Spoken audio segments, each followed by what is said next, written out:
Hi guys, DJ Jack back with you here real quick once again with another video. In this video, I wanted to say, first off, I want to say happy belated 4th, and I hope you guys had an amazing 250th birthday celebrating America's 250th. I know I did. I watched a lot of historical documentaries about independence and that timeline of the American Revolution and everything, so yeah.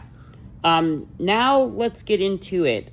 Staying on this topic about the American Revolution and stuff, there is one particular general that doesn't really get a lot of mention in history books, but he's very well respected. That is General von Steuben, who arrived in Valley Forge back in February 23rd, 1778 and helped Washington out with, basically, he didn't speak English, but he basically trained the soldiers, got them ready, did drills with them, and he's a very well respected man. He trained them, he helped them, he did drills, like I said. Even though he didn't speak English, he spoke Prussian, and he spoke French, and he spoke German. And he's a very well-respected guy, even though he didn't speak English. But I've read something about online that he, when he spoke French, it translated to them, back to the soldiers in England, back in English. So it's a very interesting. He doesn't get very much recognition than he deserves, but he deserves a lot of credit. You all know Lafayette, who came over basically at like, when he was like only 19 or 20 years old over here to help basically out with the American Revolution with George Washington.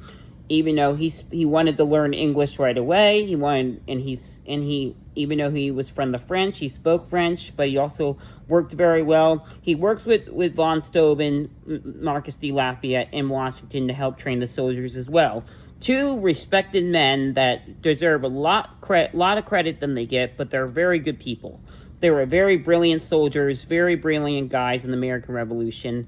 And I'm not sure if you know this fact, but after the American Revolution, Marcus de Lafayette actually helped Jefferson while he was serving as U.S. Master to France. He helped him write the Declaration of Human Rights for Men, basically.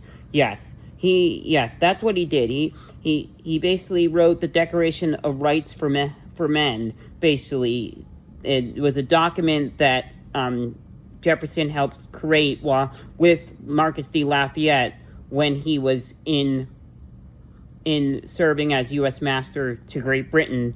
And he served, not Great Britain, France, I meant France. It was John Adams who was U.S. Master to Great Britain at the same time Jefferson was serving as U.S. Master to France. Adams was serving as U.S. Master to Great Britain at the same time. And basically, Jefferson was also basically was governor of Virginia, and he also helped with the pick of Richmond to move from Williamsburg to Richmond, even though during his governorship, Jefferson only spent a little bit of time because the British tried to fire Richmond back in the day, and then he had to escape to his house back at Monticello and stuff. And there's a lot of interesting historical facts I've learned this week about Thomas Jefferson and the soldiers, and it's a very fascinating topic and a very fascinating stories to learn, that just making history and learning about it and reading about it online is very good, and watching documentaries, so interesting.